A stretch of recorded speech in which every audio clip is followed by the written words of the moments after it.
looks like this one, as the warship was sailing in the Atlantic. But later, the pilot, Sub-Lieutenant Ian Watson, lost radio contact and was dangerously short of fuel. Got into trouble while taking part in warm-up exercises off the coast of Portugal.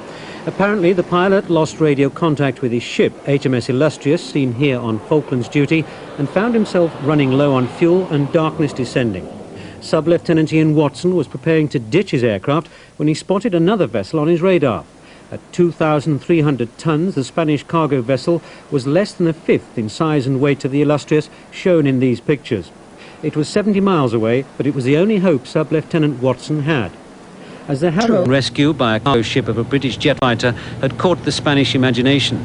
Sea Harrier 001 had travelled nearly 1,000 miles, perched like some wounded bird on a row of containers. And what looked like a grocer's delivery van was propping up the tail wing, confirming that the Harrier had slipped backwards during its emergency landing.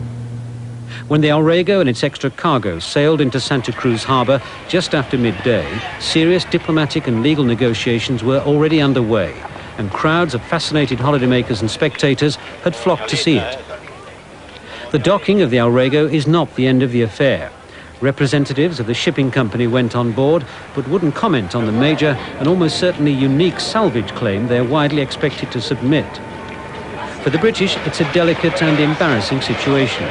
This evening, naval and diplomatic officials were meeting the harbour authorities to discuss safety and insurance questions. Meanwhile, Sub-Lieutenant Ian Watson at last came down the gangway to confirm that he was in good shape, despite his nerve-wracking experience. I lost navigation equipment trying to find my way back to the ship, and therefore became lost and uncertain of position. Trying to call them on the radio, I had no success, and therefore set up a search trying to find the ship. As the fuel was getting low, I realised it was futile and picked this ship out of the only one around. There were no other ships available? Nothing else, no. And how much fuel did you have left? I have maybe 1 minute's flying. That's when you got to this ship? Yeah. What was going through your mind as it was hovering overhead and you were presumably looking down? I'd just seen a place to land, and that was my only intention at that time, was just put the aircraft down as safely as possible. It's a very, very small place. You must have doubted your ability to put it down on there.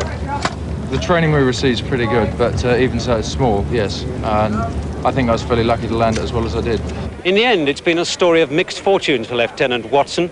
Warming up for his first major NATO exercise, he suddenly finds himself in the headlines and 4 days adrift from his Harrier squadron.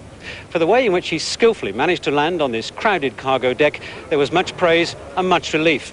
But the worrying question remains, exactly how did he find himself in such a dire situation in the first place?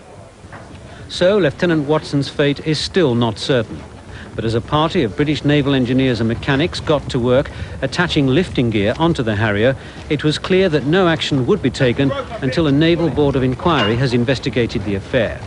The Harrier will be taken back to the United Kingdom after being loaded onto a British tanker, which is expected in Tenerife tomorrow afternoon.